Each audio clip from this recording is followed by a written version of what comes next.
Hi, I'm Dr. Michael Siciliano, and this is Sociology 336, the Sociology of Work and Technology.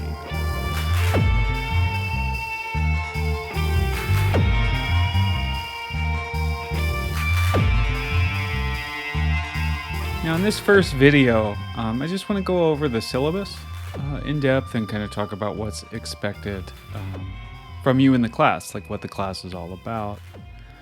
And I think I want to, start this like we should start all our classes by just acknowledging that, even though we're not meeting in Kingston, we should all just take a moment to kind of acknowledge that the land on which Queens occupies is the traditional territory of the Anishinaabe and the Haudenosaunee peoples. And, even though we are not in person, and some of us, myself included, might not physically even be on that land, digital technologies, the servers that they use to, transmit all this sort of information, and to house all of our photos on things like Instagram or all our videos on YouTube, occupy, lands of not only indigenous people, but also, other marginalized communities in rural areas around the world and in Canada. So we should also, take a moment to recognize that. Okay, so like I said, my name is Dr. Michael Siciliano. You'll see on the syllabus that my email address is listed there, and I have office hours that are Wednesdays from 5:30 to 6:30 p.m. Eastern Time. And you could just pop in, whenever you like in MS Teams. Alternatively, you can make an appointment with me, and we'll also meet via Teams. So you'll notice that there's a note on emails on the first page. Basically, I'm happy to get back to you, answer your emails on any weekday within 24 hours, usually sooner, usually within an hour or two. With that said, you must include the course number, SOCY336, and then a little description of what your email is about in the subject of the email. Otherwise, I won't respond to you. So if you just follow that rule, I'll get back to you very quickly, usually. You'll also notice that there are two teaching assistants. One is Taylor Harris, who is in charge of Group 1. And you'll be receiving an email, if you haven't already received it, that tells you whether you're in Group 1 or Group 2. Group 1 is the TA is Taylor Harris, who has office hours by appointment. And then the TA for Group 2 is Chris DeVry, who also has office hours by appointment. Basically, the format of the course, there's going to be a couple mini lectures every week, usually just 2, sometimes 3, and I'll post those Monday afternoons. Then there's a synchronous Q&A session that's Wednesday mornings from 10:30 to 11:20 on MS Teams. And then there are also synchronous tutorial sessions with TAs. This is kind of replacing their office hours that are Fridays from 9 to 9:50. This will provide review of course content as well as a space for you to answer any questions. There's a brief listing of just required technology. It's basically just enough to be able to, watch videos and participate in the course. So the course description, I think you're able to read this, but really like what this course is about is, at least for me, what I hope to kind of get through to you is, we're told every day that this sort of technologically dense present is somehow radically different from the past. And I think a question that I want to ask here, or I want you to think about throughout the term, is like, is that really the case? And I think to really answer that question, we need sort of a review, sort of a historical grounding in what capitalism has been in terms of technology, but also in terms of organizational techniques, ways in which work has been organized. Right? And so what we're going to be talking about in the course is, on one hand, technology, machines, information and communication technologies, digital platforms, industrial machines, computers, all sorts of different things. But then we're also going to talk about organizational structures and different techniques by which work processes are organized. And you'll see, I think starting in week 2, that weeks 2 and 3, that those techniques, those processes by which capitalist organizations control labor, by which the capitalist organizations organize labor, that those are shot through with issues of not just class, which I think is the overarching theme of the course, but also gender and race and ethnicity. So the overall learning goals for the course, what are you supposed to take away of this? Well, you're supposed to, gain an understanding of work and labor as a central area of sociological concern, one that goes all the way back to Karl Marx, Max Weber, even Emil Durkheim. To learn about the relationships between workers and technologies in the recent past, the past 150 or so years, and the present. And then to develop a critical perspective on technological arrangements, technological circumstances as they are, things that you might encounter when you enter the world of work, which you're about to go into. And then the ability to critically interpret and analyze real-world examples of the intersection of technology and work, using relevant sociological concepts. That's going to be actually a main assignment in the course, is taking some of the stuff that you learn in the course and assigning or applying it to real-world events. So, yeah, like I said, there's going to be these kind of mini lectures. This is an example of them. Then we're going to have, all these opportunities for you to have synchronous interaction, live interaction with both myself and the teaching assistants to try to make this sort of, very dynamic, kind of engaging course. So I encourage you strongly to come to those synchronous sessions. They are there for your benefit. And if you don't show up, that's on you. I'm not going to be taking attendance, but I think you lose out when you don't authentically engage with your instructors. Okay, and so the Q&A sessions with me will be recorded, but the ones with TAs won't be recorded. And then, so all the course content, we're going to talk about some difficult, kind of challenging things. We're going to talk with some authors who are quite critical of capitalism. We're going to talk about some people who are quite critical of the world in which we live. And I think it's fine if you disagree with them. But what you need to be able to do, and I think this is the most valuable skill you can learn at a university, is you have to be able to explain your position. You have to explain your position in relation to the authors or ideas with which you agree or disagree, and you have to do so in a respectful way. So that should be something that you should think about throughout the course, right? How do you explain what you think or what you understand? How do you justify your belief or your opinion and explain it to someone else? And that's something you should be working towards on all of your papers, in my class and other classes, right?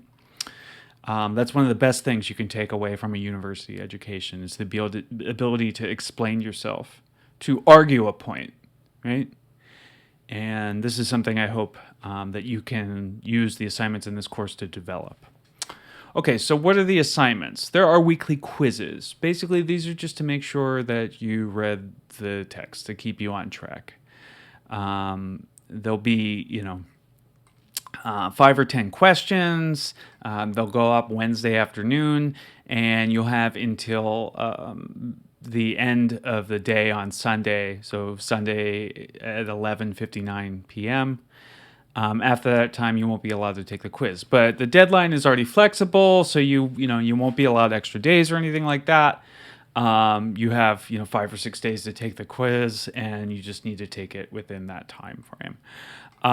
Additionally, to add in flexibility, your 2 lowest quiz scores will be dropped. So in other words, you don't have to panic if you miss a quiz or something like that. It's not a big deal. I just want you to note that this policy causes OnQ to kind of display quiz grades as dropped for the first couple weeks. So if that happens, don't worry about it. That's just everything going as planned. Okay, so there are case study essays. What are these? These are short, like 1 or 2 page, 500 to 700 word essays in which you take concepts from the course and you try to analyze a news story, a video, or some other material that I'll provide to you. That's your case to be analyzed. And these should be, you should be able to have fun with these. You have to meet the requirements that are in the syllabus, but you should kind of feel free to kind of be creative in your writing on these. They're short. They should be kind of modeled after an op-ed or a blog post, and in style and tone, and they can be a little looser than your normal kind of stiff writing for a paper. And there's very detailed instructions about that. Again, you're welcome to raise questions about these assignments in your meetings with your TA or in the Q&A with me. You're welcome to ask further questions. But there's a lot of detail here, so I encourage you to always consult the syllabus first, right? That's what we'll tell you probably if you ask us something that is in the syllabus. We'll say, well, that's in the syllabus, right? Okay, then there's also a capstone essay. So this is basically taking everything that you learned through the course, everything that you have tried to tease out in the shorter essays, and coming up with a new argument where you basically explain what you think, right? What your thoughts are on how technology and organizational techniques shape work and workers. Now, you have to anchor that argument in the material of the course, right? So you have to use examples from readings or case studies to justify your point of view. You have to argue your point. You can't just state it. You can't just summarize other people's ideas. You have to make an argument. Okay, and then there are weekly participation posts, and I'm sure you're all kind of bored to death with these, but these are instrumental in allowing both myself and the rest of the teaching team to provide you with an engaged, dynamic learning experience, right? We need to be able to see what you're thinking, how you're thinking about things, so that we can properly adjust to meet your needs, right? And these are also there, I'm not going to lie, to keep you on task, to make sure you're doing the readings, to make sure you're participating in the course. So these are just 4 or so, probably just minimum 4 questions, one of which will be kind of a critical thinking kind of question that you have to post your responses to every week. I really recommend looking at the questions that I post online and then doing the readings, or looking at them and trying to answer them as you're going through the reading. That's what they're intended to. They're there to guide you, right? Otherwise, it'll take you a long time to do the reading and then go back and try to answer them, right? So read with these questions in mind. That's what they're there to help you do. And then you also have to provide us with at least 2 questions of your own. Like, what are you genuinely curious about or confused about? What didn't you understand? What would you like to hear more about?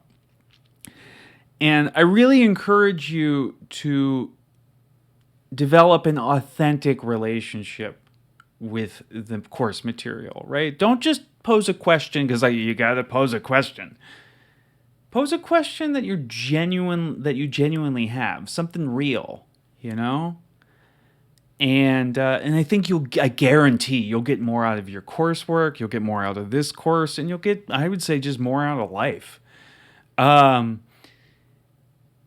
you put all that in one post. Then you have a second post every week in which you respond to your peers, right? And this is about engaging with each other, with each other's work, with each other's questions. This is why I think it's really important to pose questions that can be discussed or answered in a real way. And I would love to see a dynamic, vibrant discussion. I know that's probably asking a lot, especially you got a lot of these kind of assignments all over, in every class, but that's on at least the remote ones, maybe even the in-person ones. But I think I really, really think that would be just great to see, great for me to see.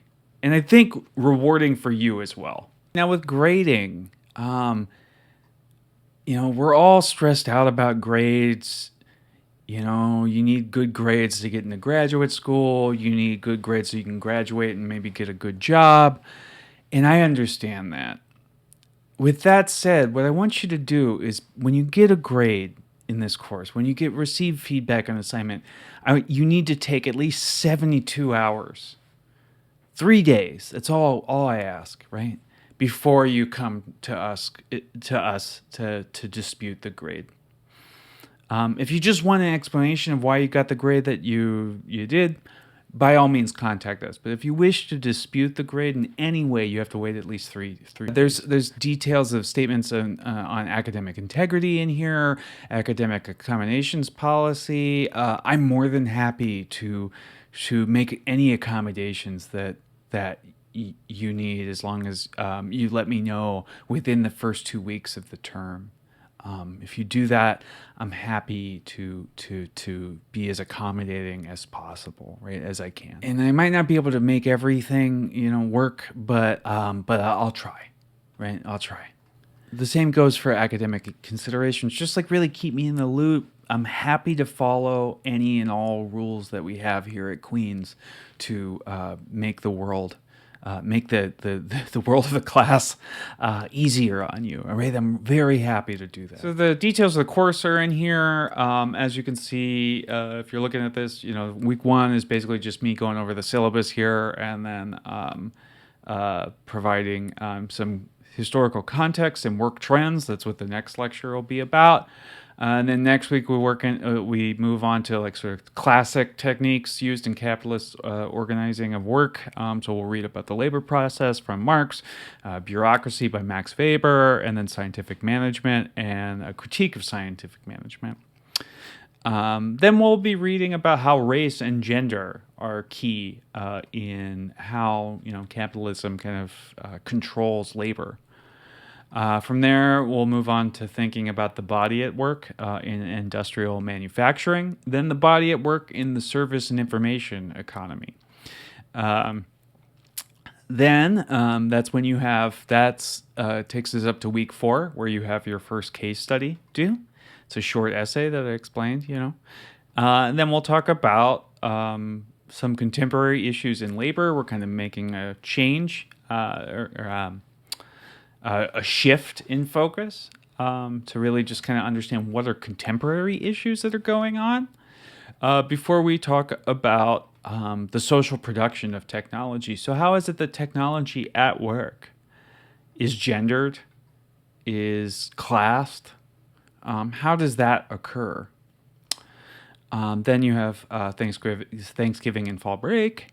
And then we talk about participation, right? Rather than work being controlled by a sort of dictatorial manager, managers invite people to participate, often participating in their own domination.